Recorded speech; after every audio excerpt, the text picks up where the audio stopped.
യുദ്ധത്തിന് അണിനിരുന്നത് കണ്ടപ്പോ ആ യുദ്ധക്കളത്തിൽ വെച്ച് അർജുനൻ മാനസികമായി വളരെയധികം തളർന്നു പോവുകയായിരുന്നു.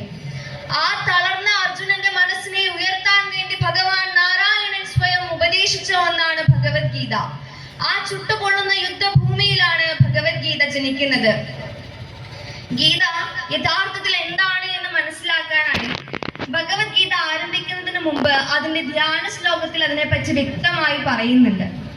സർവോപനിഷദോ ഗാവോ ദുഗ്ധാ ഗോപാലനന്ദന പാർത്ഥോ വത്സ സുധീർ ഭോക്താ ദുഗ്ധം ഗീതാമൃതം മഹത്.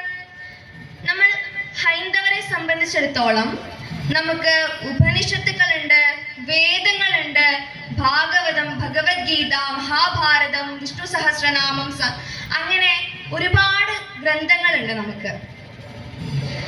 അങ്ങനെയുള്ള ആ ഉപനിഷത്തുക്കളിനെ നമ്മൾ പശുക്കളായി സങ്കല്പിക്കുക. ആ ഉപനിഷത്തുക്കളാകുന്ന പശുക്കളിൽ നിന്ന് കറവക്കാരനായ ഗോപാലനന്ദൻ കറന്നെടുത്ത നറും പാലാണ് ഭഗവത്ഗീത. ആ നറും പാല് നുകരുന്ന പശുക്കിടാവാണ് നമ്മൾ ഓരോരുത്തരും. അർജുനനും ഒരു പശുക്കിടാവാണ്.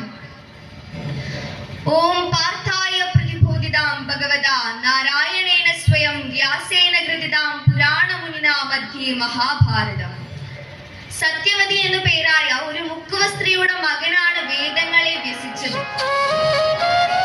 നമ്മള് ആദിയായ ശ്രുതി എന്ന് വിളിച്ച് ഹിന്ദുക്കൾ പാരമ്പര്യമായി കൊണ്ടു നടന്ന ആ വേദങ്ങളെ 4 തരംതിരിച്ച് വ്യസിച്ചവൻ എന്നതിനാലാണ് ദൃഷ്ടദ്വൈപായനൻ എന്നു പേരായ ആ മകൻ വേദവ്യാസനായിട്ട് മാറുന്നത്.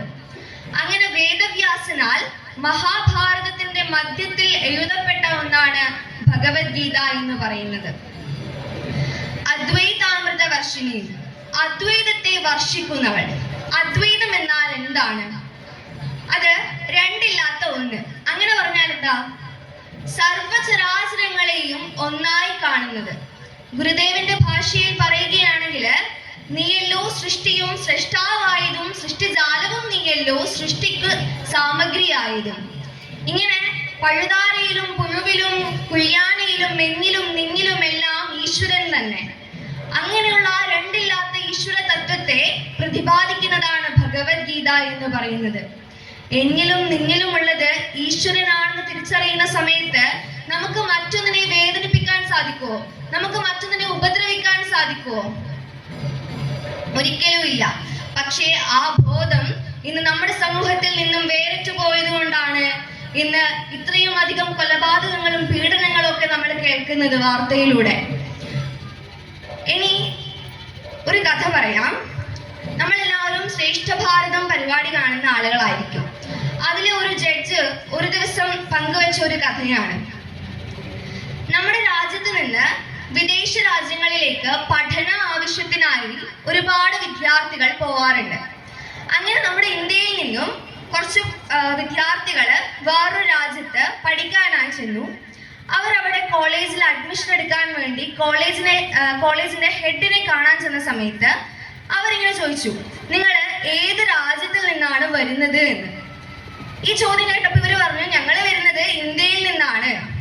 അപ്പൊ ഇയാൾ ഇന്ത്യയിൽ നിന്നാണ് എന്ന് കേട്ട സമയത്ത് പറഞ്ഞു, ഓ, നിങ്ങൾ വരുന്നത് ഇന്ത്യയിൽ നിന്നാണോ? അങ്ങനെയാണെങ്കിൽ നിങ്ങൾക്ക് തീർച്ചയായും ഭഗവത്ഗീത പരിചയം ഉണ്ടാവുമല്ലോ എന്ന്. പക്ഷെ ആ വിദ്യാർത്ഥികൾക്ക് ഭഗവത്ഗീത പരിചയം ഉണ്ടായിരുന്നില്ല.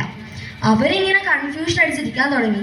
ഇയാൾ ഇത് ഏത് ഗ്രന്ഥത്തെ പറ്റിയാ പറയുന്നത്? ഭഗവത്ഗീതയോ? ഭഗവത്ഗീതയെ പറ്റി നമ്മൾ ഇയാൾ പറയുമ്പോഴാണ് കേൾക്കുന്നത് തന്നെ.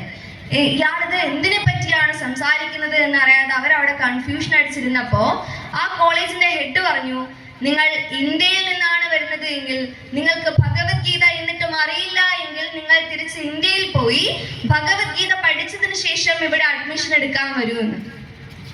അപ്പൊ വിദേശ രാജ്യങ്ങളിൽ ഭഗവത്ഗീതയ്ക്ക് ഇത്രയും വിലയുണ്ട്, ഇത്രയും വാല്യൂ അവരതിന് കൊടുക്കുന്നുണ്ട്. പക്ഷെ നമ്മുടെ രാജ്യത്തോ നമ്മുടെ നാട്ടിലോ ഇത് പഠിക്കാൻ പോലും ആരും തയ്യാറാവുന്നില്ല. വിദേശ രാജ്യങ്ങളിൽ ഭഗവത്ഗീത ഒരു പാഠ്യ വിഷയമാണ്. അത്രയും ഒരു പാഠ്യ വിഷയമൊക്കെ ആക്കണമെങ്കിൽ ഭഗവത്ഗീതയിൽ എന്താണ് അതിനു മാത്രം ഉള്ളത് എന്ന് നമ്മൾ മനസ്സിലാക്കണം. ലോക പ്രശസ്തി നേടിയിട്ടുള്ള പല വ്യക്തികളുടെയും പിന്നിൽ ഭഗവത്ഗീത പ്രവർത്തിച്ചിട്ടുണ്ട്. മഹാത്മാഗാന്ധി ആയിക്കൊള്ളട്ടെ, ഐൻസ്റ്റീൻ ആയിക്കൊള്ളട്ടെ, സുനിത വില്യംസ് ആയിക്കൊള്ളട്ടെ, ഇങ്ങനെ ഇവരൊക്കെ പ്രതിസന്ധി ഘട്ടങ്ങളിൽ നെഞ്ചോട് ചേർത്ത് പിടിച്ചത് ഭഗവത്ഗീതയാണ്. ഇതാണ് അതിന്റെ ആ ഒരു ചരിത്രം.